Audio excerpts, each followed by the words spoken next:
Book nibbles. Big ideas, small bites. Stephen Pressfield's The War of Art is not a conventional self-help manual, nor a tidy instructional text. It is more like a battle cry, a manifesto whispered from one warrior of the creative spirit to another, a call to arms against the invisible enemy that every artist, writer, entrepreneur, and dreamer confronts. That enemy, Pressfield declares, is something he personifies as resistance. Throughout the book, he treats resistance as though it were a living force, a cunning adversary dedicated to sabotaging our deepest ambitions. He insists that every human being has within them a calling, whether to write a novel, start a business, build a charity, or simply become a truer version of themselves. But between the self we are and the self we long to be lies this invisible antagonist, resistance, and it is relentless. The War of Art is his map of this battlefield and his strategy guide for defeating that enemy. Pressfield begins by naming the problem. Resistance is not laziness, though it often masquerades as laziness. It is not simply procrastination, though that is one of its favorite disguises. Resistance is the inner voice that tells you to do anything except the work you most need to do. You sit down to write, and suddenly you feel like tidying the house. You decide to paint, and your mind reminds you of phone calls you should return. You commit to launching a new project, and resistance floods you with excuses. Now isn't the right time. You're not ready. You don't know enough. You need to research more. Pressfield dramatizes resistance as if it were a saboteur plotting in your mind, whispering sweet rationalizations. It tells you that you'll start tomorrow, that today you should relax, that maybe you aren't talented enough anyway. He insists, if you feel that pull, if you sense that battle, it is proof you're on the right track. Resistance only rises when something matters deeply. If you feel it fiercely, it is because the work is important to your soul. He uses blunt, almost militaristic language to stress that resistance is insidious and universal. Everyone faces it. Mozart faced it. Hemingway faced it. Entrepreneurs face it when they consider launching a startup. Activists when they prepare to speak. Even someone trying to start a new diet or commit to exercise. Resistance takes many forms: fear, self-doubt, rationalization, distraction, perfectionism. One of its cruelest tricks is convincing you that if you were truly meant to do the work, it would feel easy. In truth, the opposite is true. The greater the calling, the stronger the resistance. That dread you feel before beginning is not a sign you should quit. It is evidence that you must continue. Pressfield peppers the narrative with vivid, almost mythic language. He describes resistance as implacable, merciless, always lying in wait. He compares it to a shadow that never sleeps. The more important the project to your growth, the more ferociously resistance will fight to stop you.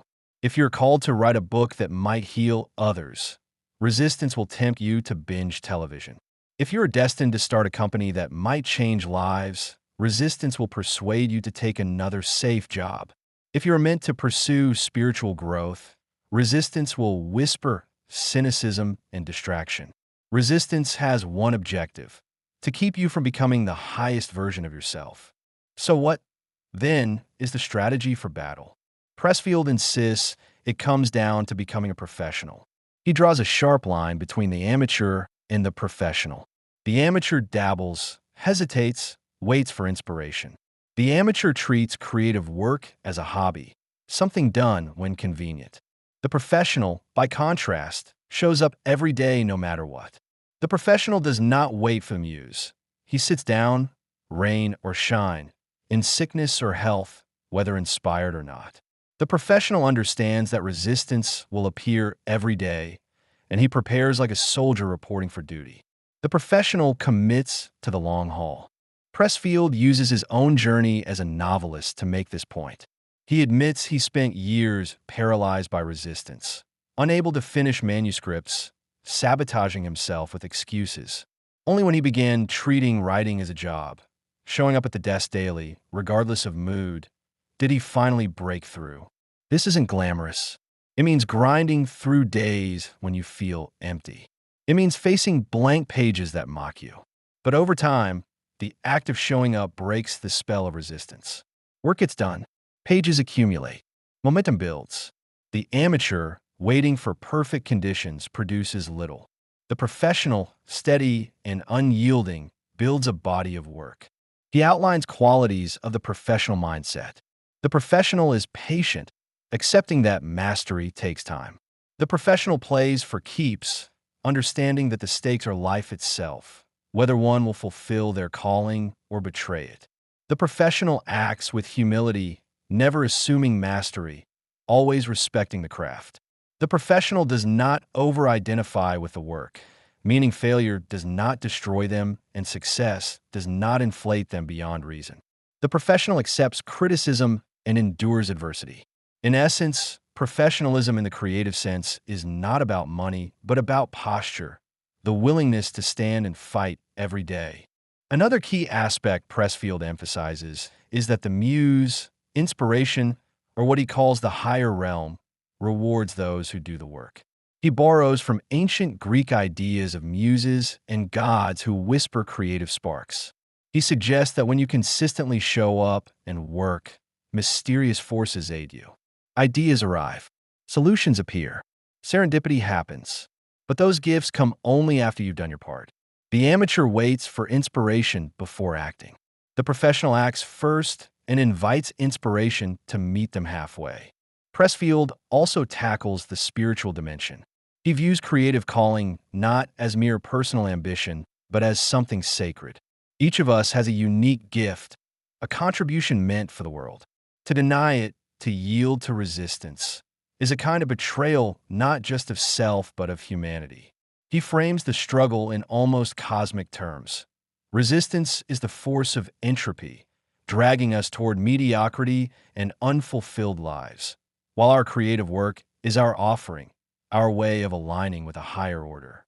By doing our work, we serve not just ourselves but the world. In practical terms, he advises rituals and routines. Wake up and sit at your desk at a set time.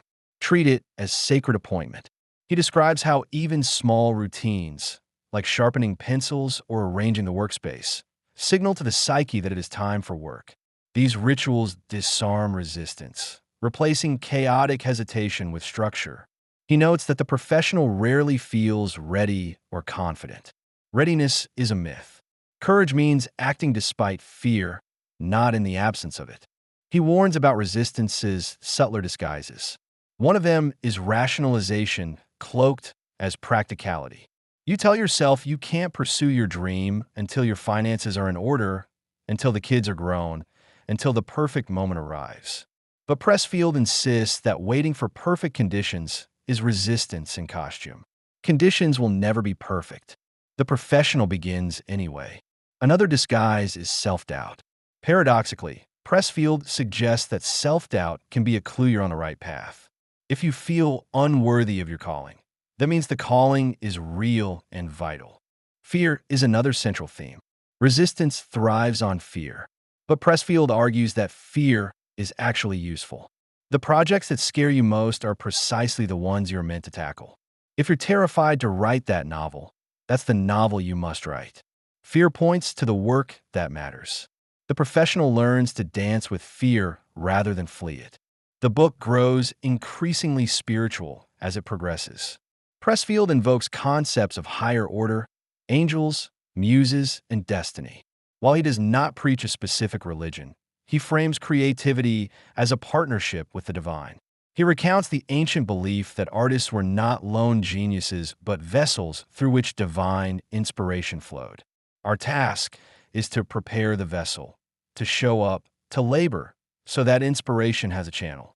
This framing relieves pressure. The work is not solely yours, but a collaboration with forces greater than you. It also adds urgency. Refusing to do the work denies those forces their avenue of expression. Pressfield shares stories of artists, entrepreneurs, and innovators who confronted resistance. He points to those who turned pro, who endured rejection, criticism, and failure, but kept producing. He reminds us that masterpieces are often born from daily discipline, not sudden brilliance. Hemingway wrote standing at his typewriter each morning. Picasso painted constantly. Athletes trained daily. Their greatness was less about mystical talent than relentless professionalism. He also cautions against over-identifying with success. Resistance can exploit victory as well as defeat. Success can breed complacency, arrogance, or fear of losing what you've gained. The professional meets success the same way as failure, by returning to the work. Each day resets the battle. Resistance never sleeps. It must be fought anew each morning. Toward the end, Pressfield turns from diagnosis and discipline to the rewards of victory. When you overcome resistance and live as a professional, you not only produce work, you transform yourself. You become aligned with your purpose. Life acquires meaning. Even if your art never makes you famous or wealthy, the act of doing it brings integrity and fulfillment. You become who you were meant to be. That, he argues, is the true reward. Sean Coyne, as editor, has often described the war of art as a kind of pocket Bible for creatives. Its power lies not in lengthy arguments, but in its brevity and bluntness. Pressfield doesn't sugarcoat.